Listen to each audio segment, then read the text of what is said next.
Everyone, today is Wednesday, the 23rd of August, and this is Block Digest, and it is block height 481,787. And today we just have our regulars with us. We've got Shinobi coming to us live from somewhere in anonymous land. Hello. And we have Inline Producer, Mr. Hoddle. Hey guys, how you doing? We got Theo Goodman. And Theo doesn't care. Say hello, Theo. Hey, what's up, everyone? Thanks. And we also have Blake Anderson. Thank you. Too kind for having me on and putting me in the show notes. I've been busy, so hopefully I'll contribute something useful. Talk about mining. And we have Acnix. Hey, guys. Cool. All right. So today, what is our first topic? We have got no consensus. Consensus2x has no consensus. And again, on the pull request on the GitHub, Jeff Garzik had to lock down and limit the conversation after it just got too much, I think. Let's see if he put in anything. The issue needs a multi-hour cooldown before being unlocked again. Please stick to discussion of this change or technical alternatives. And so can somebody talk me through this and pretend like I'm a 5-year-old and explain to me what's going on? It's like when markets in Japan start going down really fast, and so they shut them down instead of it going down all at once and then correcting. It goes down over a series of days. That's what this reminds me of a little bit, but I'll pass it to the rest of the panel. I don't know technically what's going on, but it kind of sounds like when you take a balloon and hold it underwater, and the more you press underwater, when it comes up, the harder it comes up and smashes you in the face. Yeah, that's actually a really good non-technical answer, as non-technical answers go. But our resident tech, Shinobi, surely has an opinion. Yeah, I mean, I feel like this is him kind of caving a little bit in terms of the pressure from the rest of the community. But in terms of how this is designed, from what I've looked at, he could do a lot better. This was actually one of the proposals, I think, that was tossed around for Bcash before they ended up taking a little bit from the Segwit signature scheme. And it's essentially just putting in an op return output in a transaction that would make it non-standard so that nodes wouldn't relay it. But it's actually not really doing anything to make it incompatible with the original chain on a consensus level. So a miner would still be able to take like one of these transactions and mine it in the original chain. He would have to proactively go out and find that, or somebody would have to actively get it to him because the relay network would ignore it. And the other thing I really don't like about this is, like, Bcash rolled out like their wallet versions that all had the different signature scheme to ensure all the software everybody was using was compatible with this format. I'm not so confident that's going to go the same way with all the wallets out there, as far as redoing the wallet logic to make sure that it has this op return output in every transaction and crap. So there's a very big potential that users might wind up with wallets that don't have that and not realize it. And in that case, their transaction is going to be replayable on both sides. Yeah, so when it says it's opt-in, it just means it's opt-in for the miners. Let's not misunderstand what opt-in means. It's not like opt-in for, like, you know, the businesses using it and the wallet software. That's right. Is that right? He means for the miners, right? I mean, it's in a semantical way, it kind of is, but it's mostly that like it's opt-in for everybody essentially. And if you don't opt into it, then your transaction is going to be valid on both the 2x network and the Bitcoin Core network. Sorry about that. So let's say if you had a wallet that wasn't designed to create this op return output and you broadcast that transaction, both networks will view it as valid. It'll relay across both networks, get to the miners, and be included in a block. And really the idea behind it is that op return output would make any core node that receives that transaction immediately drop it for being non-standard, and it wouldn't relay it.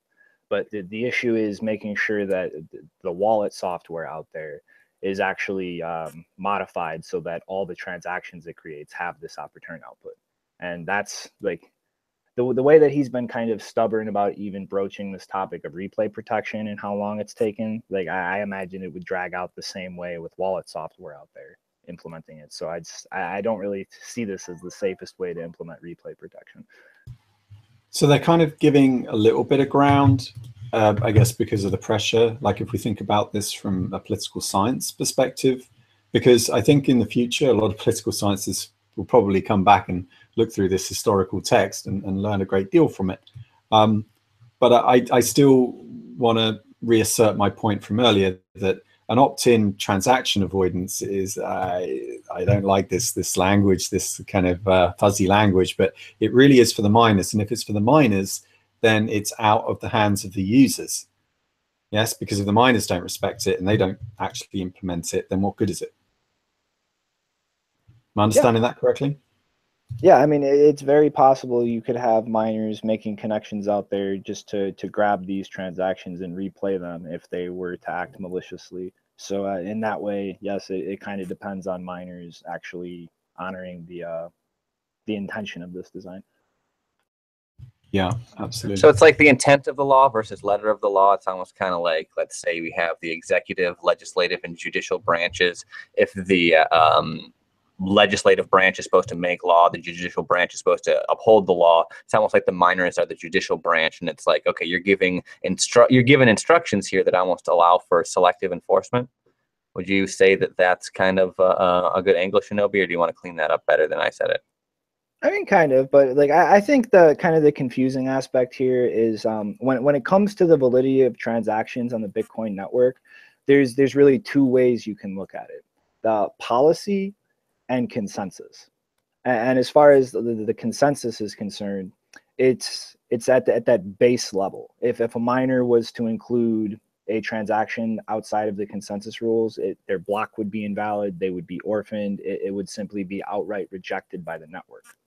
And then there's the policy, which is pretty much just a locally enforced relay policy of the node.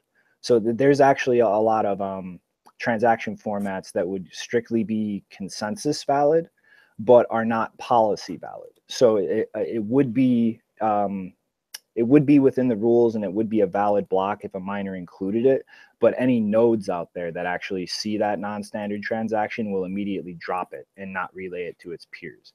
This is actually kind of what was used with the pay to script hash, like, because that's really a very generic thing. You just encumber your coins to the hash of a script that's made up of basic Bitcoin opcodes.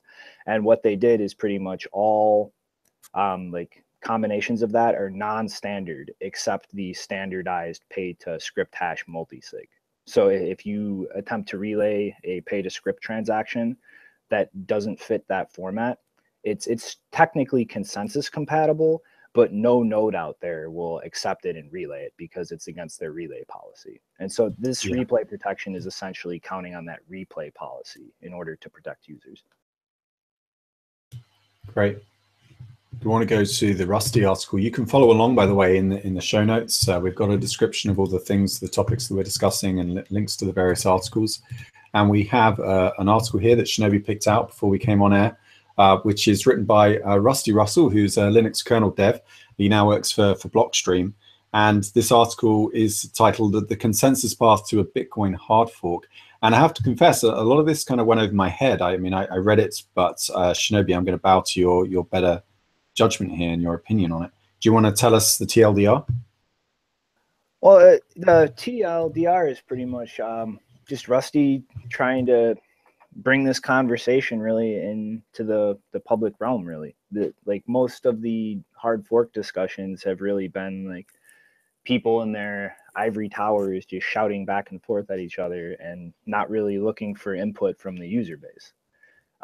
Like one of the things he was talking about was the transaction ID calculation, and like I'm just assuming here that's what you meant, a little over your head, but what he wants to do, and again, this is just like an idea he's throwing out there to just kind of get the flow of ideas going for people to discuss.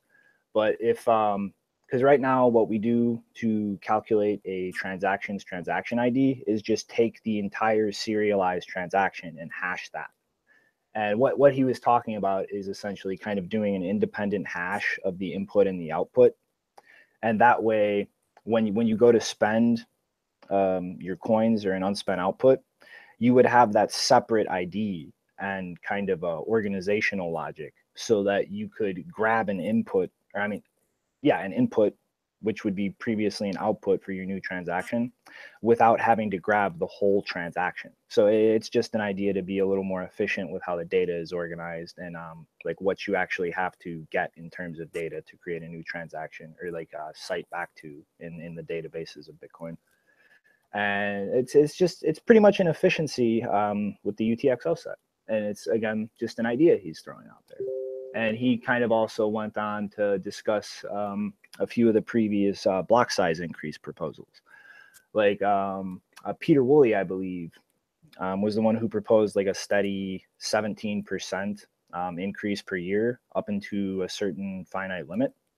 And that was actually based on the Cisco data, the networking company. They actually do a yearly projection, the VNI index, of the growth rate of internet traffic.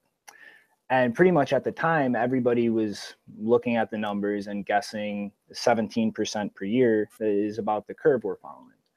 Well, now, as Rusty points out in this article, they're currently projecting 14% for the next 5 years. So we were actually overshooting by 3%, which is, again, something to think about. When we're proposing a raw increase of throughput with the block size like that, we really do have to have another ceiling that we're shooting towards, or we're kind of just hoping that the growth of things just keeps in line with our projections.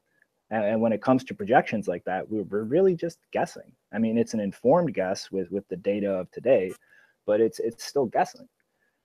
And these are the kinds of things that we as a community, we need to like get away from this personality politics and this us versus them, or he did this or they did that. It's about the ideas. And we need to really get that back to the forefront, because we're not going to have any reasonable conversations about the data that we're using for these projections or the different things we can do based on that if everybody's just on one side yelling about Jeff Garzik and what he's doing, and everybody on the other side is screaming about Blockstream and how they're taking over Bitcoin. Like, we need to get back to the roots. I think that's right. I think ideas need protecting from the ego, and sometimes you do need to take a little step back and understand that you need to practice saying the words "I don't know," and understand how humble you can be in the face of all of the information presented in front of you. And there's so much that we don't know, and there's so much that we can't predict. And learning to put those two things into categories, the things that you know you don't know and the things that you know you do know. I think it was Donald Rumsfeld actually came up with that, right? The things that you know, and the things you don't know. Unknown unknowns. Unknowns. And then, of course, there's the things that we know that we know that we don't know, or something. And I think it's interesting, though, our tribal tendency to want to try to do things in a tribal way, because that's ingrained in us. But I think that Shinobi's right, and that we need to use our prefrontal cortex to try to prioritize risk and change management instead of tribalism.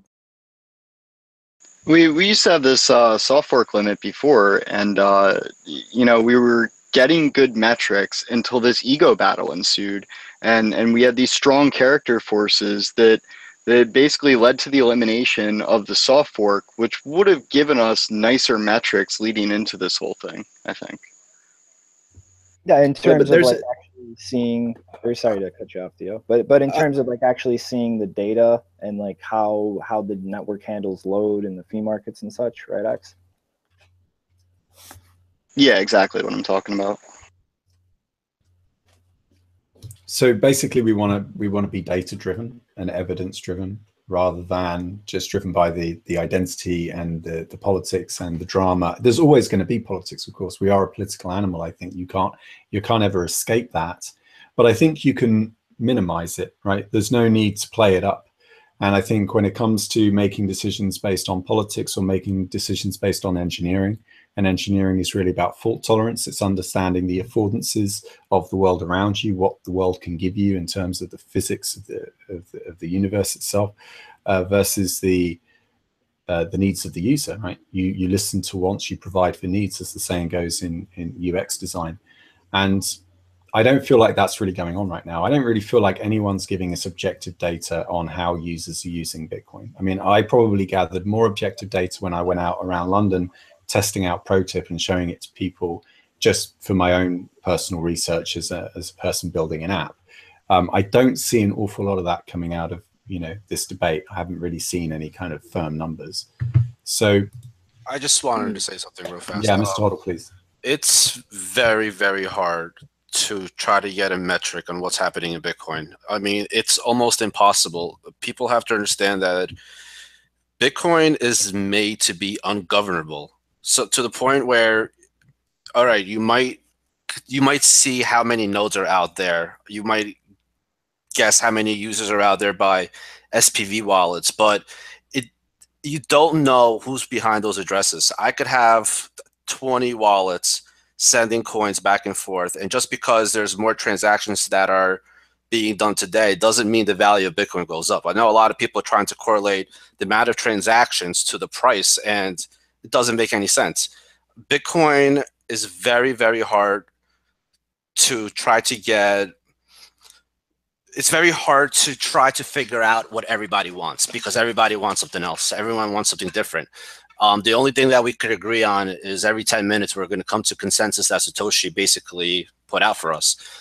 After that, you know, when you try to hard fork Bitcoin, we just aren't there yet. And I think a lot more research has to go into doing this safely, because if we do it right now, as of right now, it's going to split Bitcoin. So I'm all for research. But if you try to hard fork Bitcoin today, in today's like world that we live in, you're going to get a split no matter what. It's my opinion. There's also appropriate ways to do research and inappropriate ways to do research. I mean, you want to have a test net and stuff like that too. So I think it's important to keep that separate. We don't want to be doing research on a live, you know, running in production value transfer system.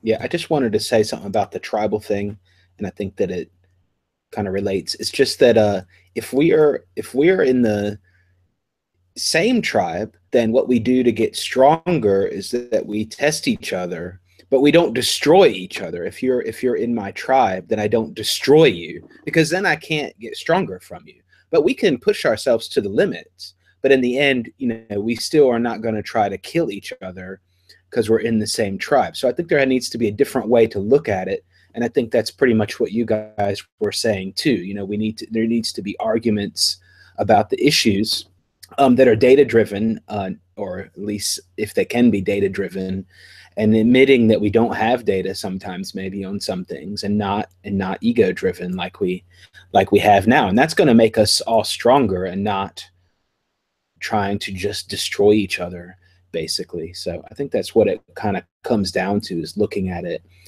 like that. That's how I see it, at least. I want to see people, you know, stop trying to convince other people to believe what they believe. I want to stop seeing this kind of propaganda war and just like retweeting and putting in snarmy comments and things like that. That really doesn't help progress this whatsoever. Blake, did you want to come in? I was going to touch on, you know, the tribalism and being able to, basically we have kind of a thing right now where we have, you know, your tribe and then you're not tribe, and people seem to be in this trap of like, okay, I will only accept objective information from outside of my tribe, and every time I get objective information, I'm going to try to vet it as much as I can, versus when you're in your tribe, you're like, okay, subjectively, how do you feel about this? Let me try to get some more subjective framing, and then we can talk about it. I think that maybe we should try to consider more of the value of some of these subjective things with people when we're out talking about such complex objective stuff. You don't want to get totally subjective, but I think that when people write off the subjective completely and try to only make progress through objective things, that can slow down conversation too. So I think that maybe we should be a little bit more loving, a little bit more inclusive, and try to grow our tribe a little bit instead of being so angry with one another. But again, that can be tough too, because if people are being hostile, you can't just welcome them into your house. So we got to find some kind of balance. Well, I want to move us on to the fake news section of this show, but without leaving this general vibe we've got going on, because I think we're saying a lot of good things right here. But I want to address the fake news, which is that the BCH coin, or the B Cash, or the Bitcoin Cash, or whatever the hell it's called, is now the longest chain because it simply has a higher block number. That is actually not technically correct. I've heard several people say this on chat rooms and elsewhere. The amount of actual work done is actually mostly on the Bitcoin chain. And the reason is because the way that we define the actual longest chain, if you go back to the white paper, is the longest proof of work, right? So this line here is one of my favorite lines from the white paper, actually from the abstract. It says, messages are broadcast on a best effort basis, and nodes can leave and rejoin the network at will, accepting the longest proof of work chain as proof of what happened while they were away. So this is really about how we witness what goes on in the world whilst we're not there, whilst we're not present, because everyone has to sleep at night. Everyone has to go about their daily chores and do whatever work they need to do. We can't always be keeping an eye on the bank, which is why the proof of work chain that we accept is the one that has the most work in it, not necessarily the one with the highest block number. I just wanted to clear that up. Does anyone else want to come in and clear up that FUD and that fake news? Yeah, I actually kind of wanted to touch on the general perception that's a part of. And it all really boils down to people looking at this white paper as like some kind of Bible or religious text. And I find it very it really confuses me when I hear people just point at the white paper as like an argument or a refutement to something, as if this is the total definition of Bitcoin. I mean, it's not. Like I read this all the time. I don't see 21 million coins mentioned anywhere in here. I don't see a subsidy or inflation schedule mentioned anywhere in here. Like this is not the definition of Bitcoin.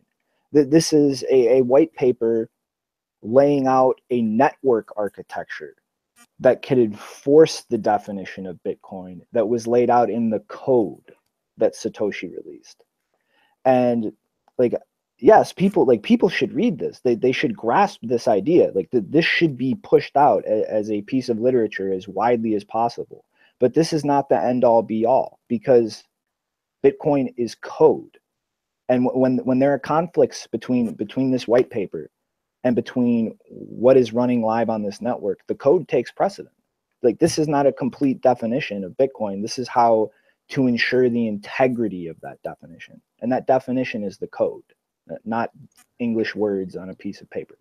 Well, a white paper is supposed to instantiate technology into an operational logic system in a computer and stuff. So like a yellow paper is going to be a little bit more generalized. A white paper is going to be, how do I actually instantiate the ideas that are here into code? So I think that you're right when people talk about just the objective information in the white paper. It's not a wide enough scope of consideration to really make useful conclusions.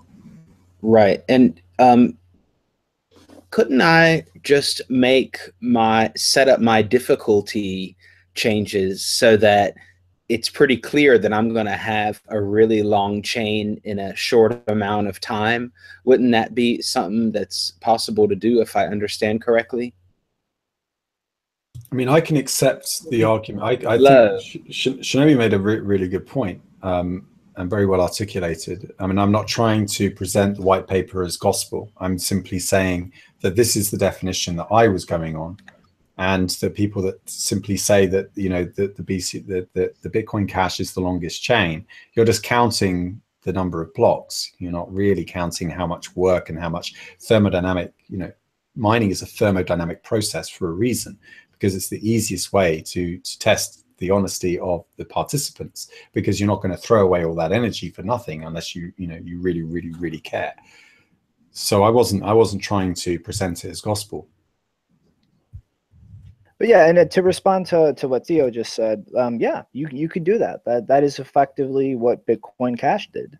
And you know, another thing you just made me realize is the exact functioning of the difficulty adjustment is not defined clearly in the white paper either. There's simply mention of calculating it over a period, averaging the blocks per hour. And it doesn't specifically lay out exactly how that works. And I mean, like, this is a pivotal piece of literature. This is going to be something people read, in my opinion, for decades to come. But it's not the complete definition. It's just the starting point. Yeah, Bitcoin is not finished. It's an unfinished project. Yeah, for sure. We want to move on to our next fake news, which is Estonia. I've come out with another announcement saying that could offer estcoins. Now they're doing the ICO, they're jumping on the bandwagon, and basically, I mean, Estonia are really forward thinking. I have actually met some members of the government before when they've been over in London, and they were trying to kind of get all the tech talent, as we're often referred to come over to Estonia and build, tech companies. And actually the people there in the government are really forward thinking. They're really savvy. And for a while now, they've been using using public key infrastructure as part of their governing process. But now they're actually proposing an ICO. And I want to draw people's attention to the fact that they also did an announcement back in 2015 where they were supposedly partnering with BitNation, and who the hell knows what's happened to them now. So I don't know. I really don't know. Like, I thought BitNation already did an ICO, or maybe they've got another one coming up. They did a fundraiser initially where they earned like an embarrassing sum of money, like $10,000, and then just basically used Horizon Coin, some like altcoin, to do all their kind of time stamping. But I really don't know why all this effort goes into all these publicity stunts and then raising all this money when actually, you can just use open timestamps. I don't get these people raising millions of dollars right now for all these identity systems, when mostly this is a political problem. Like, if you're just trying to persuade a government or an institution to accept your version of the identity system over everybody else's. Yeah, I wonder what marketing company or whatever got that gig, because they probably got a good chunk of money for that, getting the Estonian government to pay them to make e-residency or e-coin, excuse me. And like we were talking before the show, you don't get residency, you don't get citizenship. I mean, hell, if I could buy Estonian citizenship in ICO, that'd be great. I'll buy 10 of them. That would be awesome, but you can't do that. That's not what it's going to happen. Around the EU rules, you're not allowed to be a resident in two countries at once. So I mean, there were people in London that were signing up for this thing, and I kept saying to people, like, just be careful, because you're basically putting yourself on a database. Like, you're sending your fingerprint, you're doing all of this, or your biometrics and stuff, and you're basically just putting yourself on another database owned by a state actor. And even though I might like this particular group of statists over there, that doesn't mean that I trust necessarily. You know what I mean? Right. I still don't like trust you said, which one is the right one? The BitNation one was before, and now there's this one. And what if somebody in Estonia lives and says, hey, I'm making another Estonian identity program. You don't get citizenship, you don't get residency, but I'm making it, and it's here. So which one, who recognizes which one? This is why the majority of the media in this industry is PR. Like 99% of this is just publicity stunts. It's just, they basically got into a room, agreed to put out a joint press release so that, BitNation could get a little bit more, traction, a better brand position, and be a bit more recognizable. But then it all kind of just, everyone forgets about that now. That's been used up. They got out the hype. They got themselves recognized, and now we've moved on to something else. And now ICOs are the next hot thing. And now it's about putting out another press release and saying we're going to do an ICO, and I guess people are going to invest in it because they think other people will. And it just becomes the greater fool. People just invest in it because they think they can sell these tokens to somebody else for more than they bought them for, but not actually because the project has any intrinsic value. I don't get it. Why can't the whole world just agree on a common standard of public infrastructure? When is this going to be on Trex? Yeah, exactly. Like, when is this going on BitTrex? When is it getting listed?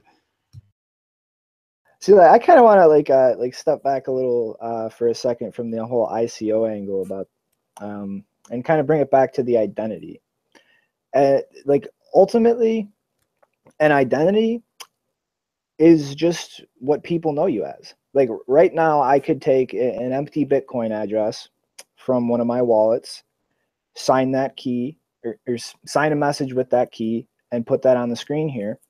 And then everybody knows that's me. I can prove that I am this person speaking now at any point in the future cryptographically. I don't need some central database for that. I don't need some institution. And really, the only reason to get any higher like structure involved in that is for a reciprocal relationship. Like you will recognize my ID and I will get something out of it. Otherwise, why do I need you to recognize it? That's really the only purpose behind an ID. I'm proving who I am so that you will give me something in exchange for that, knowing who I am. And I think that's one of the interesting things, the ICO aside, about this Estonia situation, because they've had this e-residency thing for a while. And like Theo said, there's no actual citizenship included in it. But I do believe it gives you the right to open a business in Estonia or registered out of Estonia. And I think that's kind of like the first step we're seeing in a reciprocal something out of that ID being recognized, aside from just, hey, person on the internet, I am this person I say I am. Like you are able to now use Estonia, if you register through this, as a base for a business. And I think really going forward this century, that's going to be the real first use case for these kinds of distributed or digital ID systems that catches on. Because the response to cryptocurrencies, as far as how the legislative system in each nation is wildly different. And somebody living in a country that's not really that friendly to it, well, now they have an option to get an ID, an e-residency through this system and open a business in Estonia. So they can actually get involved in these markets despite the fact that their local residency isn't very friendly to them. Yeah, but I'm most concerned about the boundaries to being recognized by the community. The state at the moment gets to control that. It gets to say, well, if you don't have a bank account, you're not a real person. Like if you're homeless in this country, it's impossible to get a bank account. And there are increasingly now a number of shops that don't take cash anymore. They incentivize you, you know, it takes a lot longer to pay in cash than it takes just to swipe your card. But you can't even get one of these contactless cards unless you have a bank account. You need an address in order to do that. You need to get on the property ladder in order to have an address, or you need to go in the private rental market where you will get absolutely torn to shreds. Because, you know, all these landlords, they all know that you have to have an address, you have to live somewhere. And so then you kind of get a cartel amongst the realtors or the estate agents, right? Where they kind of lock up a lot of that property, and they kind of say, well, it's really scarce, but actually there's a whole bunch of empty property kind of laying all over the country, particularly in the UK. And so it just, what frustrates me is that we've got such an opportunity here to completely open it up, to make a decentralized identity system where we all just agree on what the protocol is.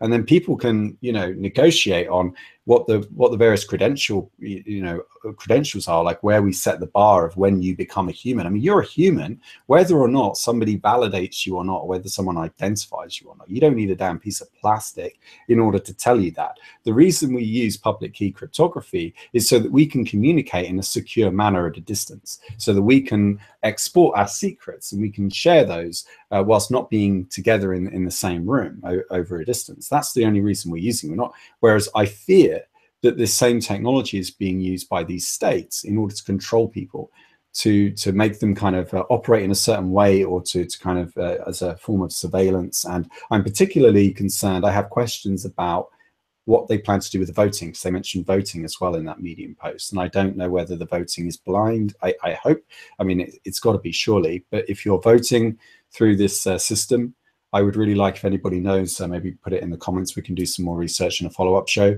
I would really like to know whether or not the government gets to see who you voted for and how they get around that.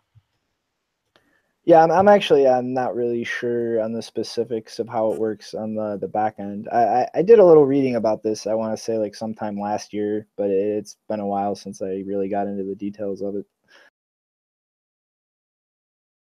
But that's like, or just real quick to kind of polish up the identity thing.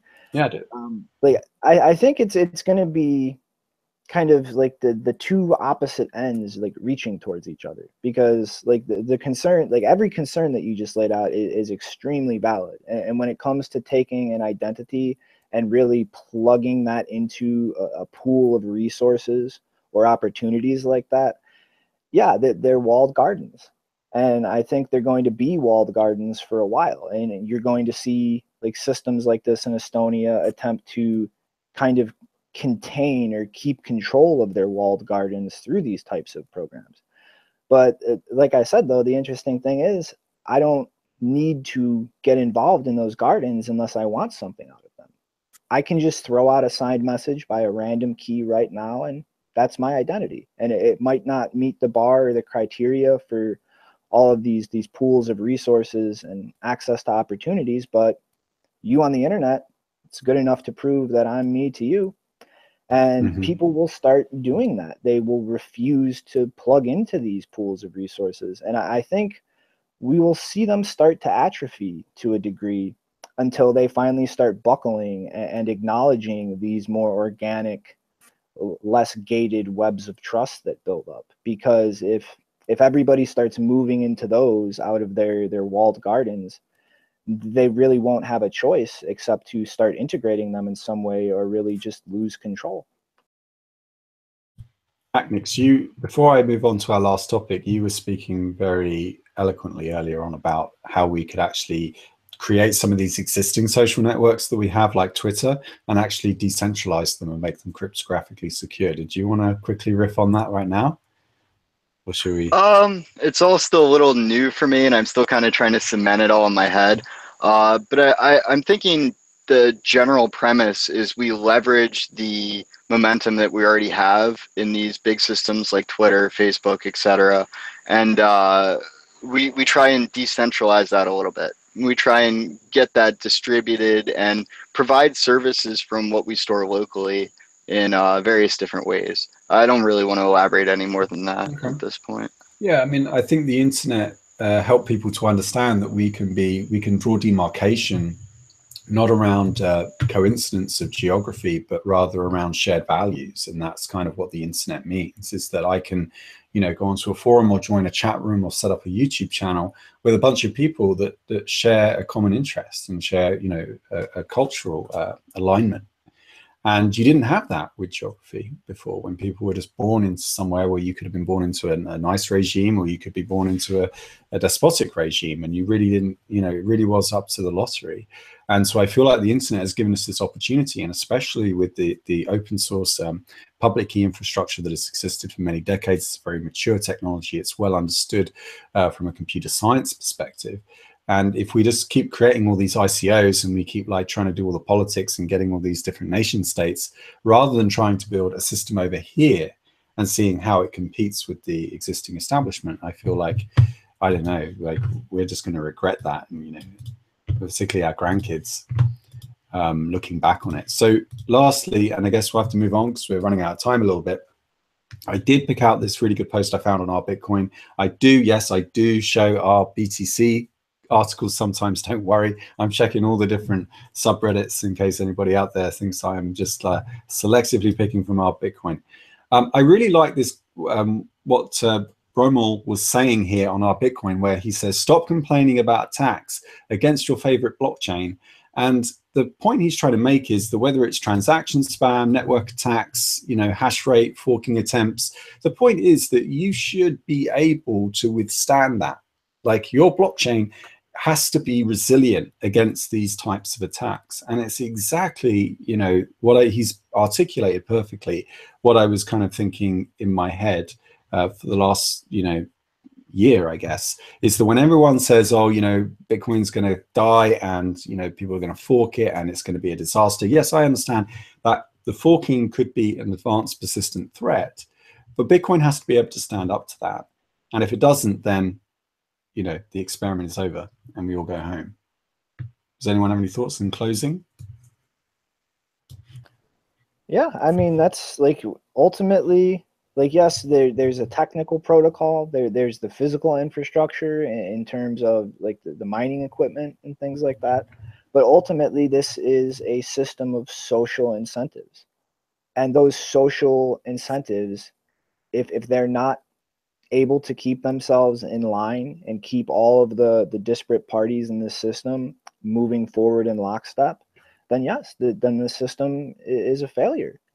And if we have to go run to mommy and daddy, to be a little hyperbolic, every time something goes wrong, well, then it wasn't going to work in the first place. Yeah, exactly. Any closing thoughts from our other panelists? It's all manipulated. No, he's right. He's right. You hear that a lot. Everyone just, you know, it's them, it's they. They're controlling the walls on the exchanges. Look, they're manipulating the price. It's going up. It's a blockchain spoofy. Or him, or actually even worse, when they say it's one guy. There's one guy that keeps putting these walls up on this exchange, and they keep putting them up there. And it's like, it's not like one person, dude. It's like there's a whole social interaction there. And all right, that was good. I was happy with that. That was a good show. Great. We should just keep on doing this. What do you reckon? Should we keep making these shows? What do you think? You tell us in the comments. I'm not really into like the whole vanity metrics on this channel, and we're basically now halfway through our second week here on Block Digest, and technically we still kind of consider this a bit of a pilot. We don't really know like what the future holds for us. It really is in your hands. So please do remember that you can tell us what you think in the comments, but you can also join us on the Bitcoin Mumble, and you can like and subscribe, but only if you want to. Bye for now.